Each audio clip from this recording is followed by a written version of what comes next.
Just wait 1 second. Hey, quiet in the house. Just left it.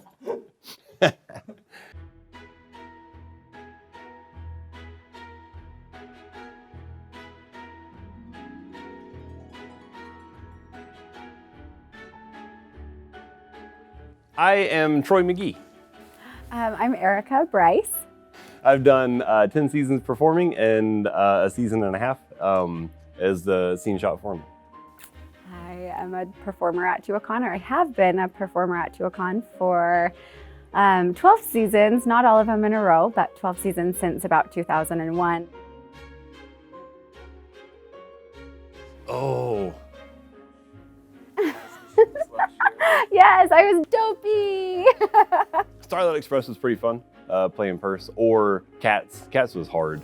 That was physically a tough show to get through.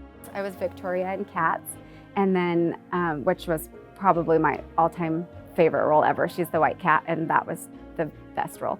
Then playing Duvet in Starlight Express, because never did I think that in my 30s I would learn to go down ramps and race on roller skates and do bunny ears and all the, I thought, this is amazing to get to learn this for my job right now.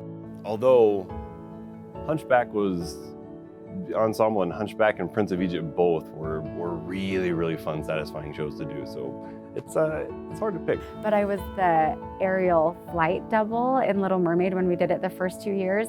So when I got to be the aerial double, I was dressed up like Ariel, and I got to fly in and rescue Prince Eric and I did the legs flight where she would I would spin up and then the tail would come off and my legs would come out.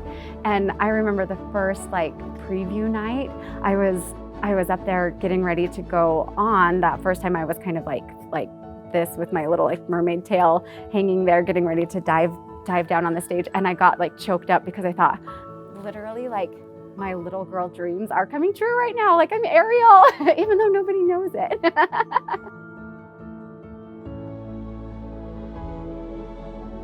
There was a tree in the back 40 that when I did Footloose, I rode a motorcycle across the back 40 and did donuts over in the corner, and then rode on stage. And I didn't know that the back part of the back 40 was concrete under all that dirt. And after doing donuts in one spot for 3 months probably, I found out that there was a thick patch of concrete down there, and I went to set and do a donut, and the tire caught that concrete and stood up on its wheel. And I was heading straight for that tree, and it was a pretty prickly tree. And so I bailed instead of running into that bad boy. But needless to say, that tree is no longer there, which is kind of sad. It always was a good place to work. They took care of their actors, and they cared about their actors and about their audiences. They wanted their audiences to always have a good experience. So that feeling has not changed, which is really good. But the talent, that they bring in from all over New York and California and everywhere is amazing. It used to just be a bunch of BYU kids and then maybe 2 professional actors that would come in. And now it's really incredible the amount of talent that they get here. It's grown. Our audiences have grown a lot too. My first few seasons here, we would have shows where you'd have 600-700 people in the audience, and now there's some nights where they're pushing people away, standing room only if it's the last little bit, and they have grass seating on the side, and it's changed a lot. So.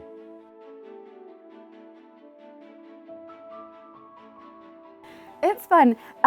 People always ask us, don't you get sick of working together, being together all the time?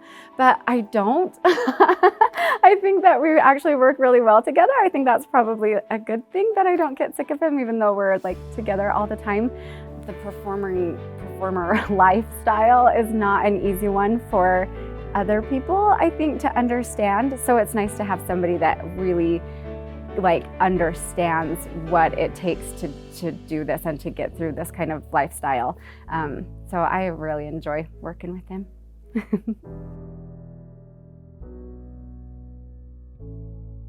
Looking back, would we have rather done something else for a living and dance somewhere else and taken our career somewhere else. But when we came here and worked here, the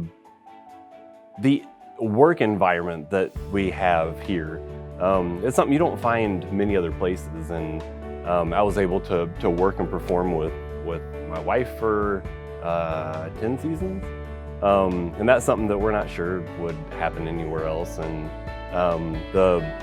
everyone that we meet, from people in the box office to media to everything else, they've just become like family to us. And the staying here wasn't really an option. It was just right.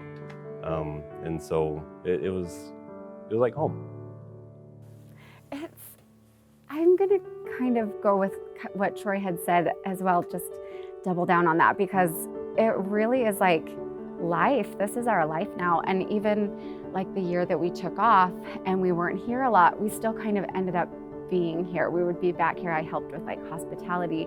I worked in the box office in the off season. It kind of has allowed the two of us to, don't cry, you make me cry, to like, it really allowed us to like settle in and like start our family. And I think that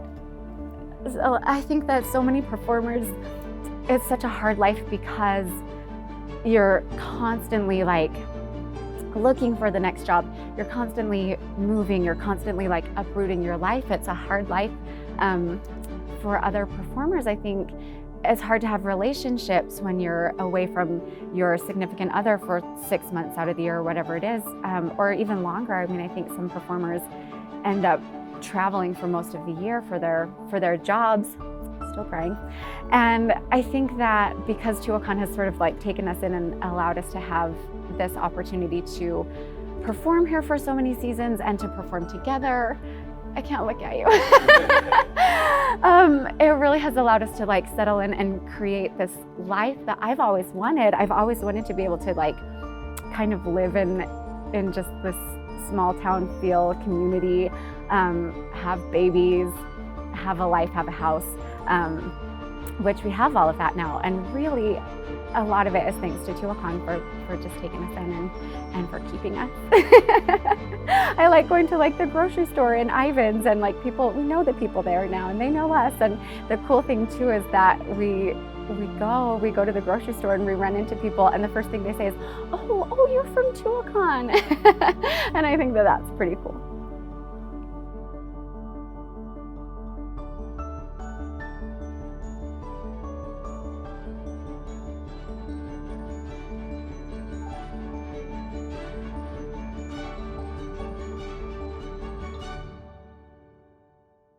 So you live in St. George, St. George resident. If St. George tomorrow declares a new law, the Beaumont law, and they outlaw dancing, what's the first thing you're going to do? I'll probably be arrested. I